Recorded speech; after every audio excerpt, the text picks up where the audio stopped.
एक अच्छा शेयर चुनने से पहले आप अपने आप से एक सवाल जरूर पूछें कि आप अपने लिए हुए शेयर्स को कितने समय तक होल्ड कर सकते हो।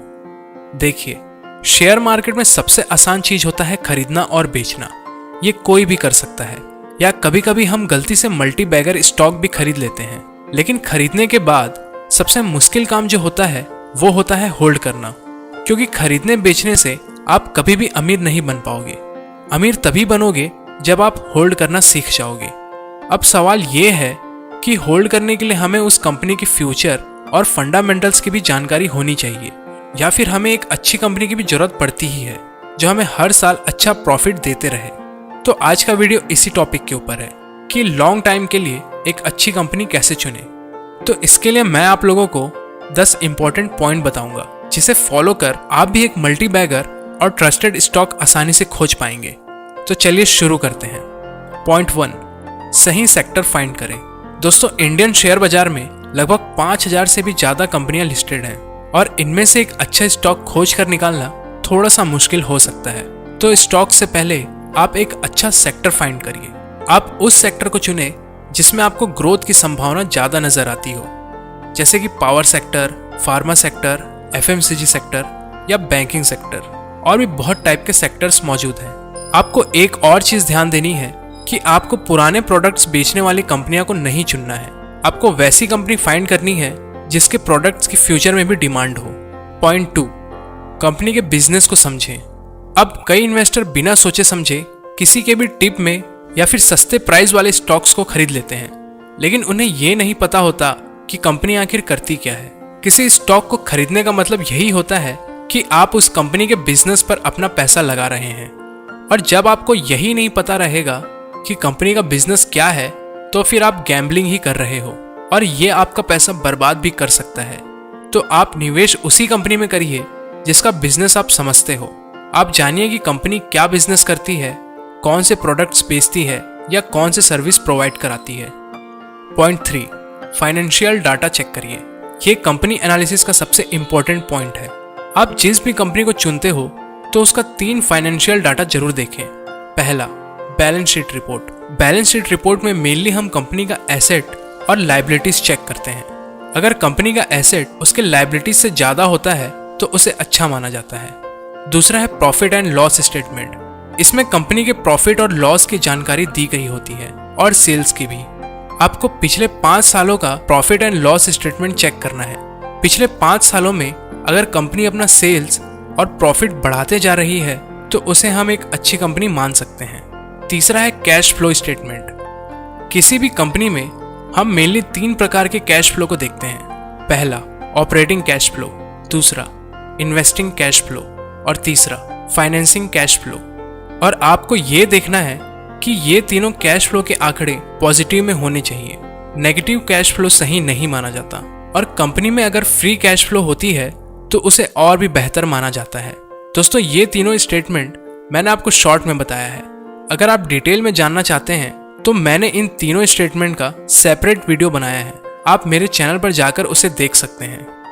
पॉइंट 4, ईपीएस चेक करें। ईपीएस का फुल फॉर्म होता है अर्निंग पर शेयर। ईपीएस मतलब कि आपका लिया हुआ एक स्टॉक एक साल में कितना रिटर्न देगा, ये होता है। जैसे मान लीजिए एक XYZ कंपनी है और कंपनी के पास 100 शेयर्स हैं। उनमें से एक शेयर आपके पास है, और कंपनी साल भर में 1000 रुपए कमाती है। तो इस हिसाब से कंपनी का ईपीएस होगा 1000 डिवाइडेड बाय 100 = 10। मतलब कंपनी आपको एक शेयर के पीछे एक साल में 10 रुपए का रिटर्न देगा, और ये जितना ज्यादा होता है उतना अच्छा होता है। पॉइंट 5, पीई रेशियो चेक करें। पीई रेशियो को हम प्राइस टू अर्निंग रेशियो भी कहते हैं। इसे आसान भाषा में बोले तो कितना पैसा लगाने पर कितना रिटर्न मिलेगा। जब आप कंपनी का फंडामेंटल एनालिसिस करते हैं तो वैल्यूएशन पार्ट का ये सबसे इंपॉर्टेंट रेशियो कहलाता है। कंपनी का पीई रेशियो आपको किसी भी स्टॉक एनालिसिस साइट पर आसानी से मिल जाएगा। मेनली कंपनी का पीई रेशियो अगर 20 से 10 के अंदर रहे तो उसे एवरेज माना जाता है, और अगर 10 से भी नीचे रहे तो आप ये मान सकते हैं कि आपको स्टॉक बहुत ही सस्ते भाव पर मिल रहा है।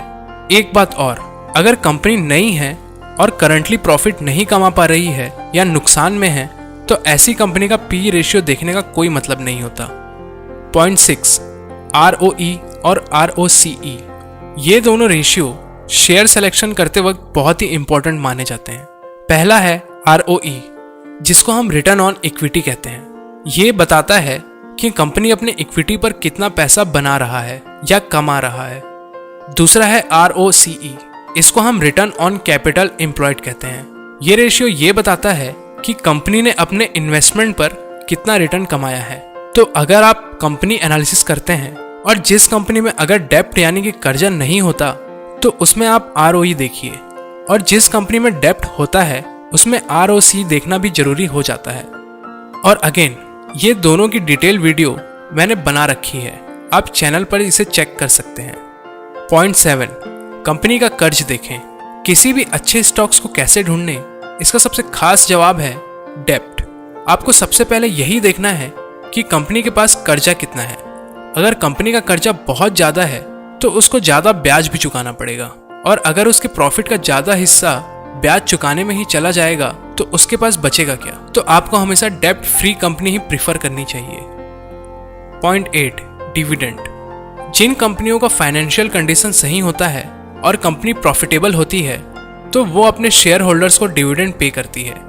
डिविडेंड को आप एक तरह से बोनस भी समझ सकते हैं। ज़्यादातर बड़ी और मैच्योर कंपनी ही डिविडेंड देती है, छोटी कंपनियां ना के बराबर डिविडेंड देती हैं। लेकिन इसका मतलब ये नहीं है कि छोटी कंपनियां हम ना खरीदें। असल में छोटी कंपनियों में ही ज़्यादा ग्रोथ अपॉर्चुनिटी होती है।